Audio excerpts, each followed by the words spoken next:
जय गुरु जी संगत जी।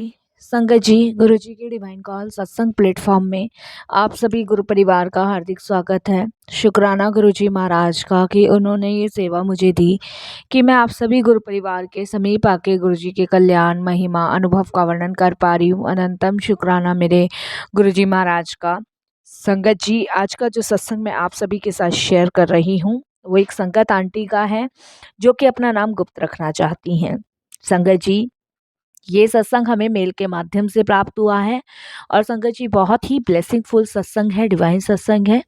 तो जैसे कि मैं सभी गुरु परिवार से हाथ जोड़ के विनती करती हूँ कि सत्संग को अंत तक सुनिए, ध्यान से सुनिए, पूरा सुनिए। सत्संग का मतलब सत्य का संग है और सत्संग जब ही प्राप्त होता है जब गुरु कृपा होती है।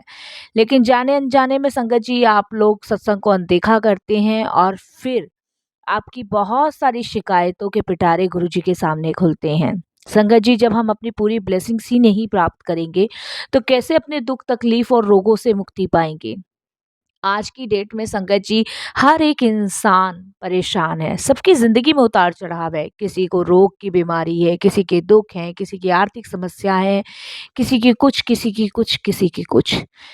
संगत जी, गुरुजी महाराज जाने जहान हैं, उनसे कुछ भी नहीं छुपा है, उन्हें सब कुछ पता है। लेकिन संगत जी, हम क्या गुरुजी के दिए हुए निर्देश का पालन करते हैं, उनके बताए हुए मार्ग पे चलते हैं?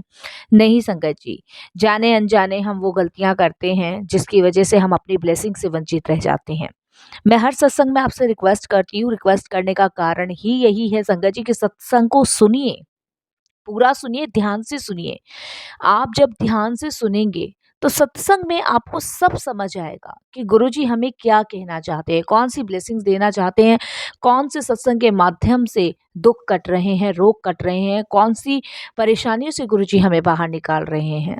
संगत जी, गुरुजी के मैसेज जो आते हैं वो किसी न किसी संगत के लिए होते हैं। गुरुजी हमेशा से कहते आए हैं, सत्संग सुनने वाले का भी कल्याण, सत्संग करने वाले का भी कल्याण। और हम सभी बड़े भाग्यशाली हैं कि घर बैठे महाराज के सत्संग सुनने का सौभाग्य प्राप्त हो रहा है। इसलिए इससे वंचित ना रहें, सत्संग को सुनिए, पूरे ध्यान से सुनिए, श्रद्धा से, भाव से और समर्पण कीजिए। गुरुजी का शुक्राना कीजिए कि आपकी अपरंपार कृपा है गुरुजी महाराज, आपकी ब्लेसिंग से जो घर बैठे हमें आप ब्लेस कर रहे हो। और सत्संग का जब समापन हो तब गुरुजी का फिर शुक्राना कीजिए कि आपने इतना अच्छा सत्संग सुनवा के हमें ब्लेसिंग्स प्रदान करी। संगत जी, वैसे तो गुरुजी महाराज के बहुत सारे तरीके हैं अपनी संगत को ब्लेस करने के। इनमें से एक तरीका सत्संग शेयर करना भी है।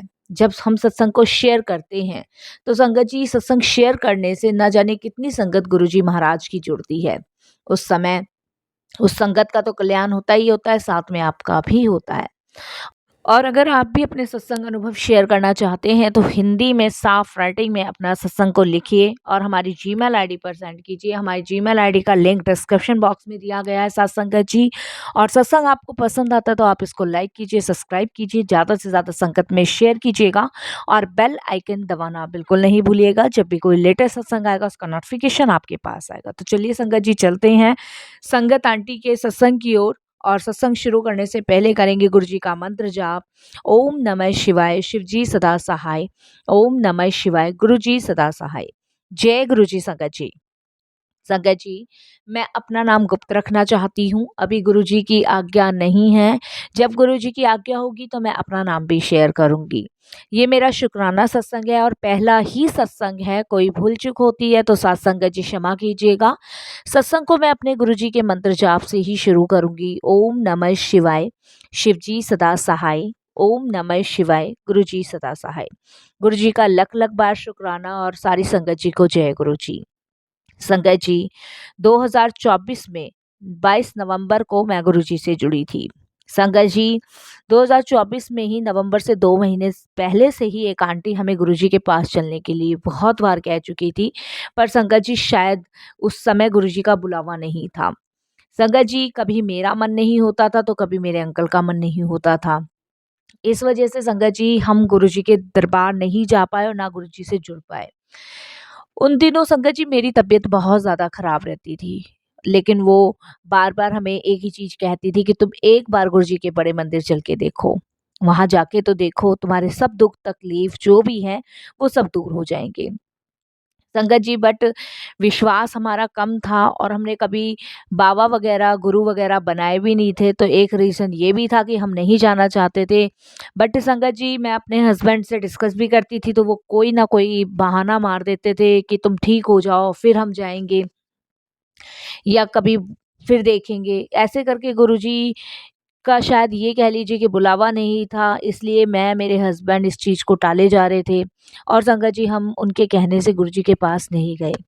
मेरी तबीयत दिन पर दिन खराब होती जा रही थी। संगत जी, हम लोगों ने डॉक्टर्स को भी दिखाया, तो डॉक्टर्स का यही कहना था कि कोई वायरल चल रहा है, उसकी वजह से बुखार उतर रहा है, चढ़ रहा है।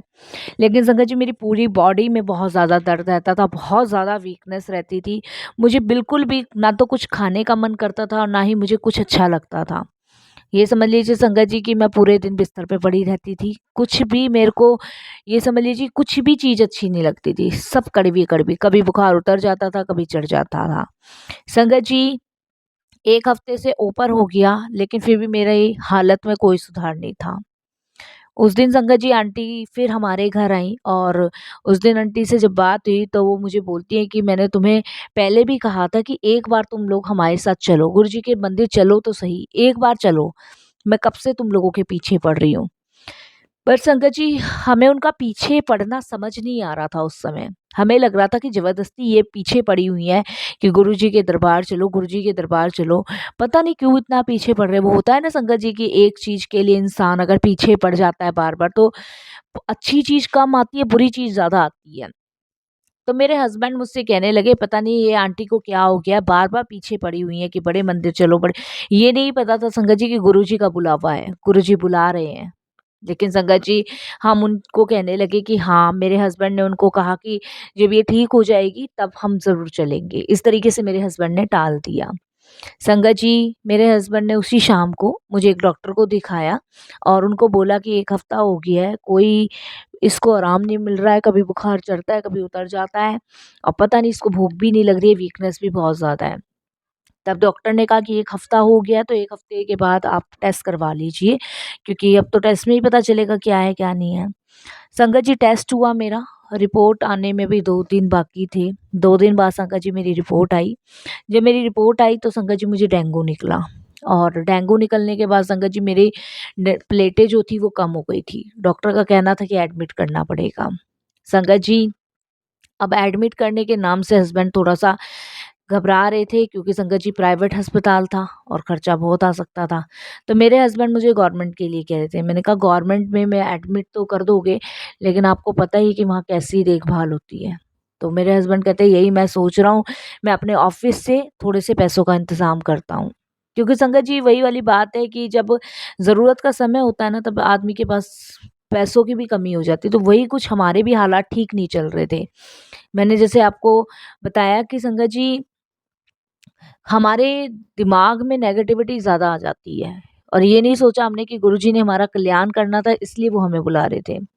तो मेरे हस्बैंड ने उस समय, संगत जी, हम थोड़ी आर्थिक समस्याओं से भी परेशान थे। मेरे हस्बैंड ने अपने ऑफ़िस में बात करी और अपने ऑफ़िस से ही संगत जी उन्होंने थोड़ा-सा एडवांस लिया।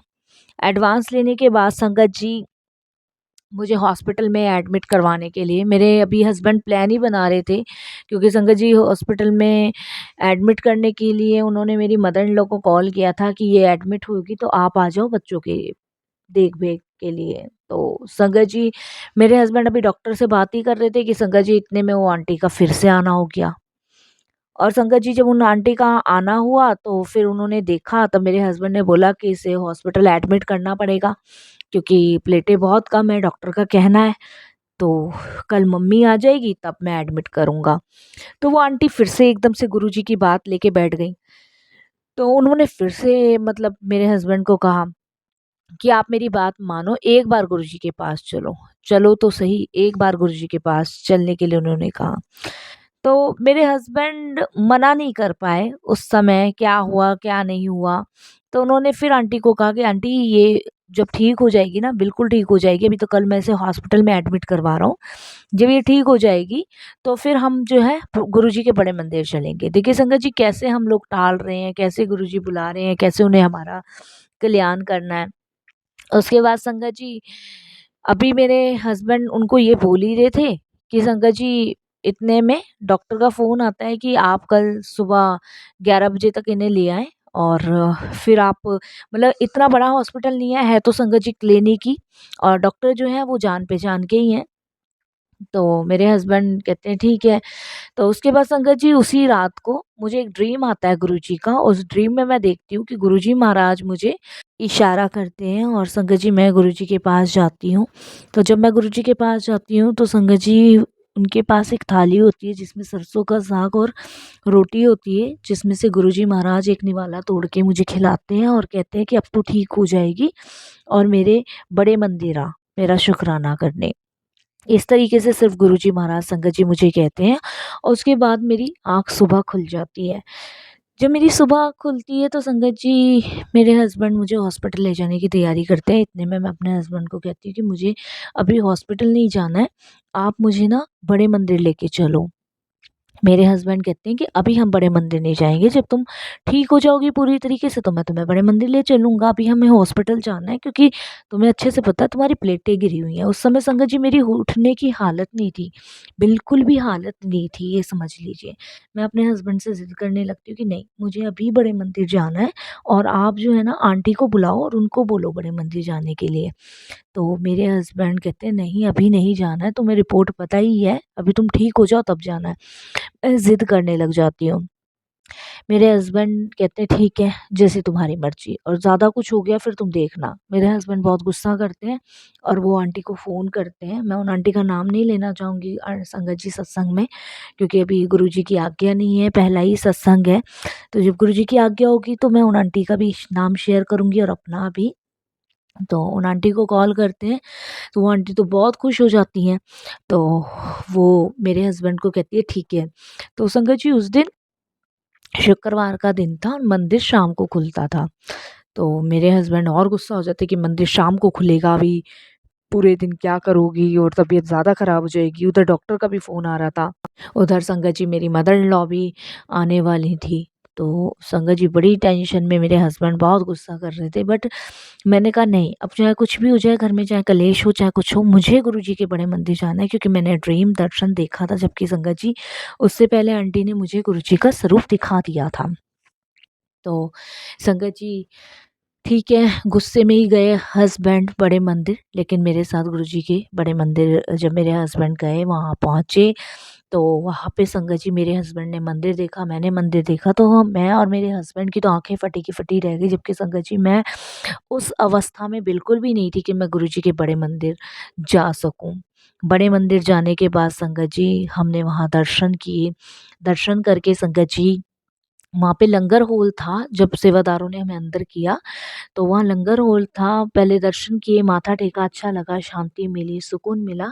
उसके बाद उन्हें लंगर हॉल में बिठाया।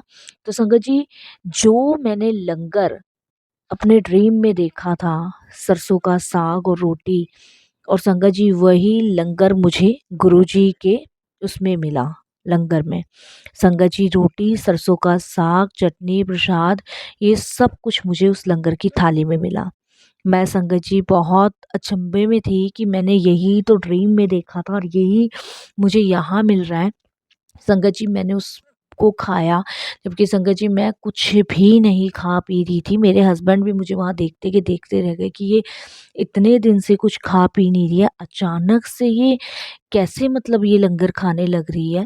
और संगत जी मैंने वो पूरा फिनिश किया और उसके बाद तो संगत जी आप बिलीव नहीं करोगे, ऐसी एनर्जी, ऐसी ताकत मेरे शरीर के अंदर आई कि मानो जैसे पता नहीं मेरे शरीर के अंदर से कौन सा रोग बाहर निकला और कौन सी शक्ति मेरे अंदर बढ़ी है। संगत जी मैं अपने हस्बैंड को जब मंदिर के दर्शन करके आए बाहर, तो मैं अपने हस्बैंड को कहने लगी मुझे बहुत शांति मिल रही है, सुकून मिल रहा है, मुझे अच्छा लग रहा है। उसके बाद संगत जी मैंने अपने अंकल को कहा कि मुझे अब किसी डॉक्टर के पास जाने की ज़रूरत नहीं, मुझे आप घर ले चलिए। संगत जी मेरे हस्बैंड मुझे घर लेके गए, मुझे बहुत अच्छा लगा, बहुत रिलैक्स मिला, बहुत शांति मिली। और आंटी ने बोला कि मैंने कहा था ना कि तुम्हें गुरुजी महाराज ठीक कर देंगे, देखा। और आंटी ने मुझे वहाँ से 2 जल प्रसाद की बोतल वो लेकर आई थी, हमें नहीं पता था इस बारे में, और वो 2 जल प्रसाद की जो बोतल लाई, उनको मुझे उन्होंने कहा कि तुम इसे पीना शुरू करो और जो भी मेडिसिन लेनी है वो तुम इससे खाना शुरू करो, तुम्हें कहीं नहीं जाना ही पड़ेगा, कहीं भी। संगत जी, मेरी मदर इन लॉ आ चुकी थी उस टाइम तक, तो मैंने अपनी मदर इन लॉ को भी गुरुजी के बारे में बताया, लेकिन वो है ना कि जल्दी से इंसान विश्वास नहीं करता है। बट गुरुजी की कृपा से संगत जी, ना मुझे हॉस्पिटल में एडमिट होना पड़ा, ना ही मुझे संगत जी कोई वीकनेस हुई, ना ही संगत जी मेरा फीवर था। शरीर के अंदर मुझे इतनी एनर्जी और पॉजिटिविटी मिल रही थी गुरुजी के दरबार से आने के बाद, जैसे मानो पता नहीं कौन सी शक्ति गुरुजी ने मेरे अंदर भरी है, कौन सा कष्ट मेरा काटा है, कौन सा रोग मेरा काटा है। और संगत जी, जो मेरे हस्बैंड ने अपने ऑफिस से एडवांस लिया था वो भी मेरे हस्बैंड ने संगत जी रिटर्न किया, वापस कर दिया, क्योंकि फालतू का कर्जा करने से कोई फ़ायदा नहीं था। मेरे हस्बैंड संगत जी, जब मेरी तबीयत ठीक होने लगी तो मेरे हस्बैंड कहने लगे कि कुछ तो बात है, कुछ तो बात है, नहीं तो इतनी तुम्हारी तबीयत ख़राब थी, एकदम से तुम कैसे ठीक हो गई। तो थोड़ा-थोड़ा उनको भी विश्वास होने लगा गुरुजी पे। अभी पूरी तरीके तो नहीं उनको विश्वास हुआ है, लेकिन हाँ, थोड़ा-थोड़ा वो गुरुजी के सत्संग सुनते हैं, मंत्र जाप करते हैं और थोड़ा-थोड़ा गुरुजी को मानने लगे हैं। और गुरुजी के बड़े मंदिर भी संगत जी थोड़ा-थोड़ा वो जाने लगे हैं, वहाँ जाके उनको थोड़ा-थोड़ा अच्छा लगने लगा है। तो शुक्राना करती हूँ मैं गुरुजी महाराज का कि वो हमारे जीवन में आए, उन्होंने अपने से जोड़ा और अपनी ब्लेसिंग्स दी। शुक्राना गुरुजी, अनंतम अनंतम आपका बहुत-बहुत शुक्राना। क्योंकि संगत जी, हमें नहीं पता होता कि कब गुरुजी हमें जोड़ते हैं अपने से और कब उनका बुलावा आता है, हमें नहीं पता होता, लेकिन बहुत बड़ा ही कष्ट उन्हें हमारा काटना होता है। इसीलिए वो हमें अपने से जोड़ते हैं, हमें बुलाते हैं, अपने चरणों से लगाते हैं। बस संगत जी, यही मेरा एक छोटा-सा पहला ही शुक्राना सत्संग था। बाकी गुरुजी के हमारे जीवन में आने के बाद संगत जी मेरा जीवन धन्य हो गया। शुक्राना गुरुजी, अनंतम शुक्राना। जाने-अनजाने गुरुजी महाराज कोई गलती हुई हो, भूल हुई हो, क्षमा करना। संगत जी, जोड़ना तो आंटी बहुत टाइम पहले से जा रही थी, पर वही है ना कि हम अपना दिमाग ज़्यादा चलाते हैं। गुरुजी के आगे ही सब कुछ फ़ेल है। जब उन्हें अपनी संगत का कल्याण करना होता है तो वो कहीं से भी बुला ही लेते हैं, और मेरा कष्ट काटने के लिए, मेरा रोग काटने के लिए गुरुजी आपका बहुत-बहुत शुक्राना। और यहीं मैं अपने सत्संग को विराम देती हूँ। साथ संगत जी, कोई भूल-चूक हो तो क्षमा कीजिएगा। ये पहला ही शुक्राना सत्संग है। कोई भी गलती हो जाती है, कोई भी शब्द ऊपर-नीचे होता है तो गुरु आप भी क्षमा करना, साथ संगत जी आप भी क्षमा करना। मंत्र जाप के साथ मैं वाणी को विराम देती हूँ। ओम नमः शिवाय, शिव जी सदा सहाय। ओम नमः शिवाय, गुरु जी सदा सहाय। जय जय गुरु जी, धन धन गुरु जी, वाह वाह गुरु जी, शुक्राना गुरु जी, अनंतम अनंतम शुक्राना गुरुपा।